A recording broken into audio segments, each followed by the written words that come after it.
good, YouTube? It's your boy TJDaKid back with another video. Let's get straight into it, bro. We got 20 NBA world records in 13 minutes, bro. In 13 minutes. And first up, it's the longest game-winning buzzer beater set on December 15, 2021. In a game between the Pelicans and the Thunder, many fans witnessed something truly special. The moment before NBA history was made, something equally as spectacular happened. There, got to foul him. And they do. He fouled him. 1.4. That's a world record. But apparently, SGA's luck was contagious because moments after this miracle happened, the next shot is Graham decided to join the party. And give Shea Gilgeous-Alexander the longest game winner. Gets it. The game winner. Oh wow! Devontae Graham stuns him in Oklahoma City. That's how you drew it up. People say lightning doesn't strike twice, but those people couldn't be farther from the truth. That said, anyone can make a 61-foot bomb by chance. But what the 1990-1991 Phoenix Suns achieved, now that doesn't happen by chance. Against the Denver Nuggets, the Suns scored an unfathomable 50 points in the first quarter alone, but the Suns weren't finished. They had so much fun in the first quarter, they decided to top it in the second quarter, this time scoring 57 points. 107 in the first. Combine the two quarters together, and voila! The Suns scored 107 points and but it's not even a modern day. They probably wouldn't even shoot threes. A single half. But if you thought that record was impressive, if they had you hear about the worst regular season record of all time. Or better yet, the most free throws attempted in a single game. However, first, you have to hear about Calvin Murphy. He might not be a household name yet, but that's destined to change based on his off-the-court behavior. In fact, Murphy holds the record for having the most kids in NBA history. He has 14 kids with 9 different women. As DeMarco Cousins III would say, he's a professional raw. Look at Gideon, man. Dogger. Sometimes even professionals can struggle, something Charles Barkley knows all too well. When Barkley retired, he finished his career with the lowest three-point percentage in NBA history when attempting at least 1,000 three-pointers. At a measly 26.6% from beyond the arc, you almost have a better chance of seeing Shaq make 2 consecutive free throws than Chuck hitting a 3. In fact, Barkley is so bad at shooting threes that his Inside the NBA co-host Ernie Johnson once challenged him to a three-point contest. And lost. The expanded monkey. NBA champ, Smith has been traded 7 times, released 6 times, and played in the G-League 2 times. But through it all, Smith never gave up. He stayed committed to his dream, and because of it, he's now an NBA champion. Although he can mainly thank the Joker for that. One can only imagine where the Golden State Warriors would be if it weren't for the Houston Rockets. Because back in 2018, the eventual champions found themselves 1 game away from elimination. Heading into Game 7 against the Houston Rockets, the Warriors were in win-or-go-home mode. Meanwhile, the Rockets were already booking their trip to Cancun. Despite leading 54-43 at halftime, the Houston Rockets missed. It's crazy, bro, because if the Rockets win this series, bro, they winning the championship. The Cavaliers will not handle pointers in the second half. An NBA playoff record. You could have had a ring, bro. You know how much this would have changed the NBA, bro? Cause we could if we'd have won we could have won in Game 6, right? But we ain't had CP3. But that would have been like the Warriors losing. Bro. We got home field advantage. Game 7, CP3. Gordon on a step back 3. They missed 20. Forget missing all the threes.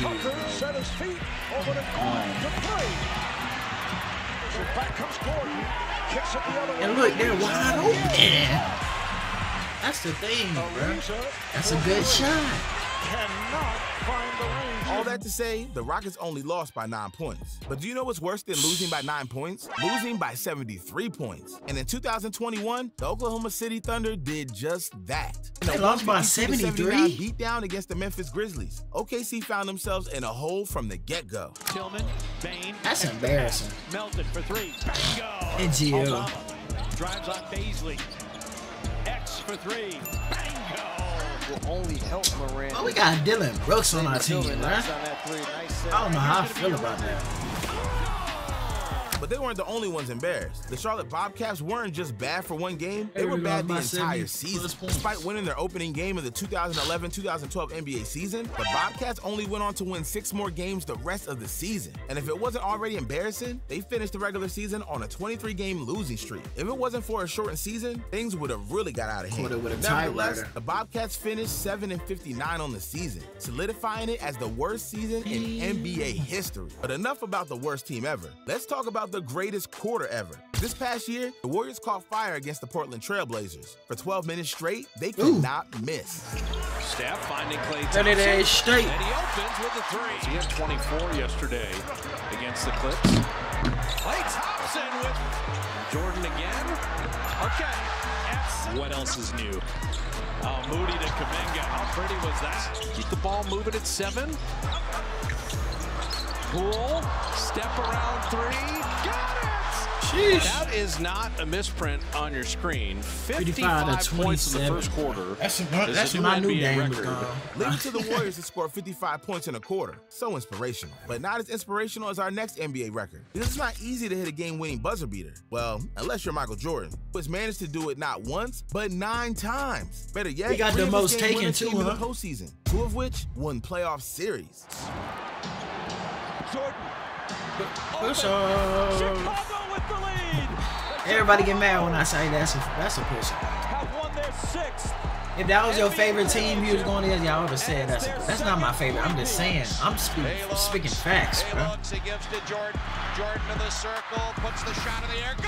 The game's over, and the Bulls Hey, that boy is... But if you think this is a fluke, you're dead wrong. In his career, Jordan shot 45% on game-winning shots in the final 10 seconds of a game. Compare that with the league average of 27%. And it's clear why Air Jordan is so special. But just because MJ is special, it doesn't earn him a spot in the top 10. Because the records ahead are nothing short of spectacular. And coming in at number 10, Ben Wallace found a way to differentiate himself from everyone else in the NBA. If you thought that Shaq's 52% career free throw percentage was bad, then you won't believe how bad Ben Wallace is. Not that bad. That's half and half. 2,679 free throws in 17 years, Wallace only made 1,109 of them. And that's a 41.4% success rate. Even your neighbor across the street can do better than that. You know what your neighbor can do? Play in the NBA. Yet not all NBA careers are created equally, just as Jameson Curry. See, in the 2010, the Clippers were in desperate need of players against the Celtics. So just 72 hours before the game, the Clippers signed Jameson Curry to a 10-day contract. Fast forward to game day, Curry received the go-ahead nod to play in his first NBA match. Little did Curry know, this would be his last match. He only spent 3.9 seconds on the floor.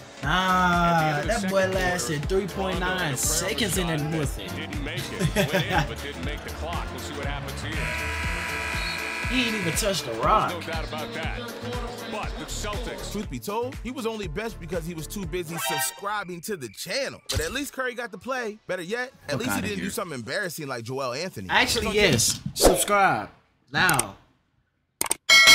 February 9, 2011, Anthony played so poorly, he made history. Throughout NBA history, there's been plenty of players to play without producing any stats. It's become so common, fans even coined the phrase Club Trillion for these performances. Speaking of which, Joel Anthony is the king of his club. Against the Trailblazers, Anthony logged 29 minutes and made virtually no statistical impact. For almost 30 minutes, he ran up and down the court without scoring any points, assists, or rebounds. In fact, the only proof of him on the stat sheet was his 4 personal fouls. It was so unproductive, he might be related to Creed Bratton from The Office. But if Joel Anthony is the Office equivalent of Creed Bratton, that means that Scott Skiles is Dwight Schrute. He may not be an all-time great like Michael Jordan or Kobe Bryant, but it wasn't for a lack of effort. Because on December 30th, 1990, Skiles was a passing machine. In a 155-116 victory against the Denver Nuggets, Skiles could do no wrong. Every time he passed the ball, fans knew it was going in the basket. So much so, Skiles broke the single-game record for assists with 30. But Skiles wasn't content. Along the way, he scored 22 points, 6 rebounds, and 2 steals in a total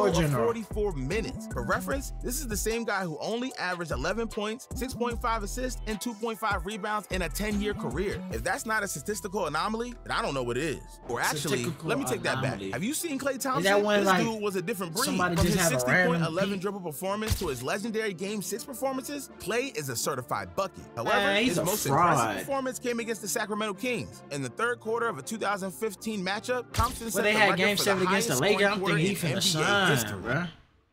Who's bumper tax season? I went over on his, you know what I'm saying? He let me down. Klay Thompson. Oh my God. 7 of 10 on threes, 32 in the game. Outstanding. He only had like 52. Driving again. Oh, he had a whole bunch of 140. 37 in a quarter.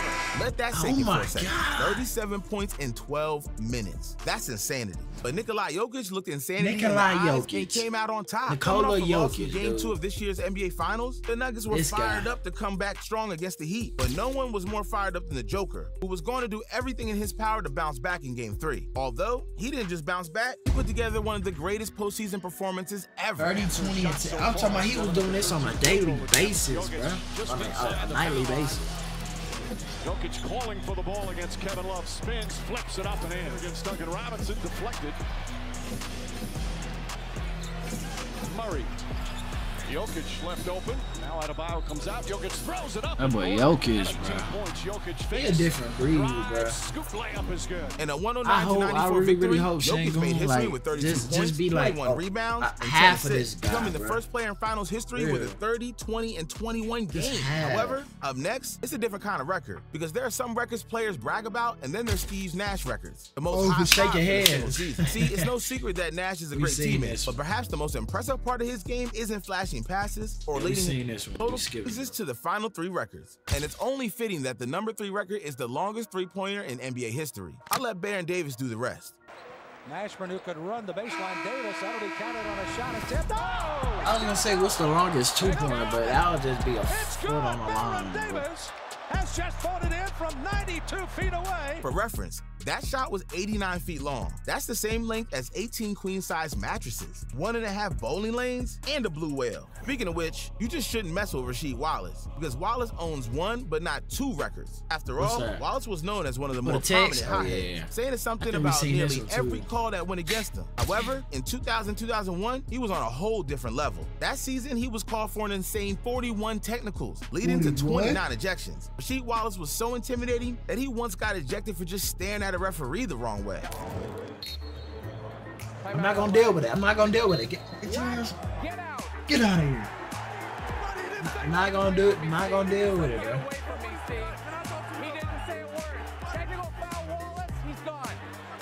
He said he didn't say a word.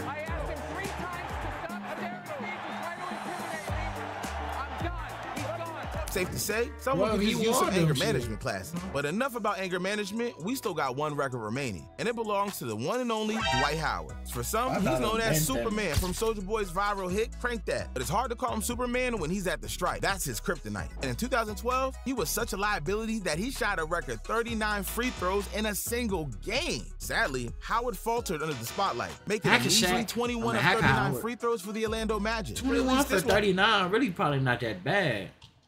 Was a one-time occurrence? Wrong. Just a year later, he tied the previous record of 39 free throws. Only this time, he wasn't playing on the Orlando Magic. He was playing against them. That said, he was ready this time around, making 25 of 39 free throws. Just like you should also prepare yourself to watch another one.